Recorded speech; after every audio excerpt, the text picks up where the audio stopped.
ऊंचाई एवं दूरी। लास्ट और फाइनल क्वेश्चन, उसके बाद 10वां और 11वां खुद से बनाओगे। मैं 9वां नंबर बस बता रहा हूँ ना।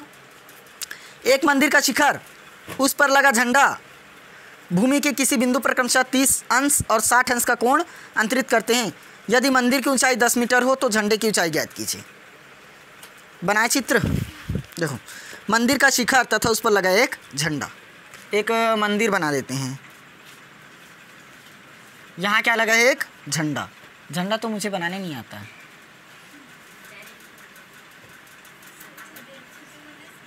बना, ये हो गया एक झंडा। अब इस पर क्या कर रहा है? कोण बना रहे। कितना कितना डिग्री? एक 30 अंश और एक 60 अंश। दोनों का इसमें कैसे दोनों 30-30 दिया है?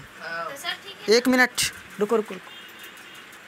देखो बुक में क्या दिया है, देखो दोनों को 30-30 अंश किए हैं ना, तो वो इस प्रकार से हुआ है।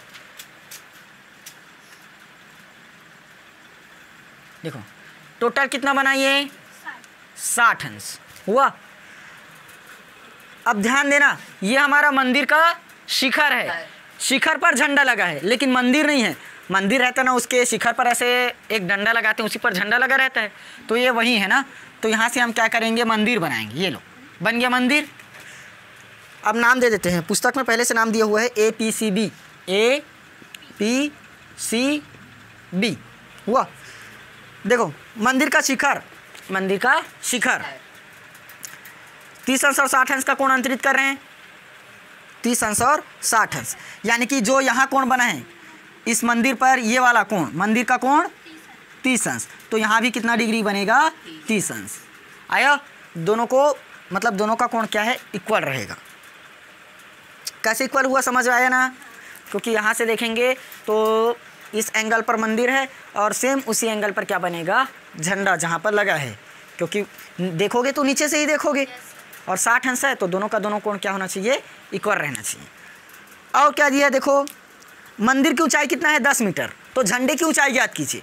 अब बताओ, झंडे की ऊंचाई ज्ञात करना है तो A से C तक की दूरी दिया है क्या? इसको हम 10 मानेंगे? नहीं, क्योंकि अगर हमें मान लो इसकी दूरी दे दिया है तो ज्ञात ही क्या करेंगे?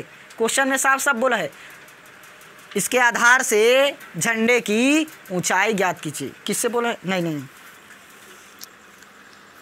झंडे की ऊंचाई ज्ञात कीजिए। किसकी ऊंचाई ज्ञात करना है? झंडे की। तो झंडे की ऊंचाई थोड़ी ना दिया होगा, इसको तो ज्ञात करना है। H दिया क्या है? मंदिर की ऊंचाई। तो मंदिर की ऊंचाई कितना दिया है? 10। तो मंदिर क्या बनेगा? B से C। ये कितना हुआ हमारा? 10 मीटर। समझ आया कैसे हुआ? A से C तक की दूरी अपने को H, और क्या है? B से C कितना दिया? 10।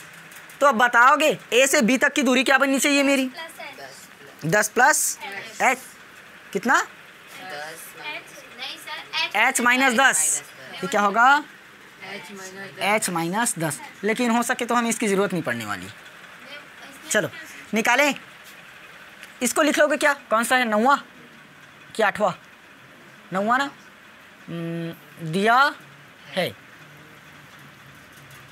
BC बराबर 10 मीटर और BPC बराबर, BPC में 30 अंश, APB में 30 अंश और APC बराबर 60 अंश। पूरे को एक जगह लिख दिए ना, चाहे ज्ञात करना रहे या मत करना रहे। A से C तक की दूरी H, A से C तक नहीं, A से C H, और यही दूरी हमें ज्ञात करनी है। और कुछ A से B पता कर लिए क्या? H माइनस में 10। अपने को तो ये वाला निकालना है। चलो कर लोगे क्या इसे? tan थीटा का फॉर्मूला लगा कर, या बताऊं?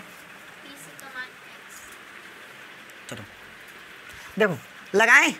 दो त्रिभुज दिखा, एक APB, एक BPC। तो हम ले लेते हैं त्रिभुज BPC में, त्रिभुज BPC में BPC। थीटा कितना डिग्री दिखा? 30 अंश। 30 अंश लगाएं tan थीटा, लंब बटे आधार।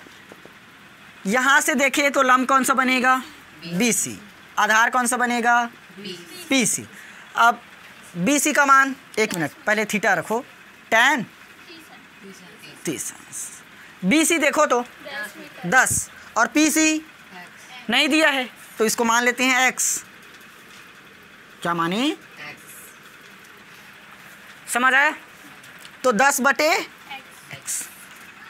tan 30 का मान 1/√3 बराबर क्या बचा, 10 बटे x। तो यहाँ से यदि मैं x का मान निकालूँ क्या निकलेगा, 10/√3। x यहाँ आएगा गुणा में और √3 नीचे में चलाएगा। ये निकला हमारा x का मान। ठीक, क्या हुआ, एक मिनट देखो, 10, अरे हाँ क्या होगा, tan√3। आंसर आया क्या, नहीं, अभी तो अपने को h का मान चाहिए ना। निकला क्या चीज़ है, x का मान चाहिए, क्या, h का मान। तो एक अब बड़ा त्रिभुज ले सकते हैं या छोटा त्रिभुज में निकाल कर भी निकाल सकते हो, दोनों तरीके से निकलेगा। देखो सीधा बड़ा वाला त्रिभुज ले लो, APC में, कौन सा, APC में त्रिभुज लगा लेना सामने में। थीटा कितना डिग्री, 60 अंश मिला। अगर 30 अंश वाले में लगाओगे तो ये त्रिभुज लेना पड़ेगा, लेकिन हम क्या किए, डायरेक्ट पूरा त्रिभुज लगा दिए। तो लंब बटे आधार, तो tan 60 अंश कर रहा हूँ सीधा, लंब बटे आधार। अब बताओ लंब कौन सा होगा, गलत बात, पूरा का पूरा h होगा। देखो ये लो, सब कुछ मिटा दिया, कितना डिग्री, 60 डिग्री, कुछ नहीं हुआ। तो 60 अंश के सामने वाला, 60 अंश के सामने वाला पूरा A से C दिया है। क्या होगा, A से C कितना बना, h बटे में आधार x। tan 60 का मान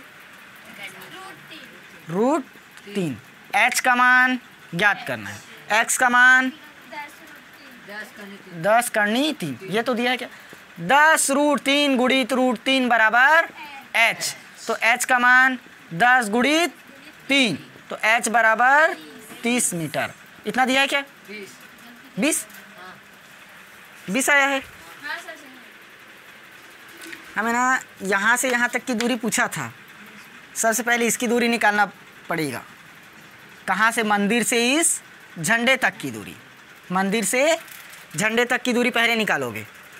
मंदिर से झंडे तक की दूरी को क्या माने, h।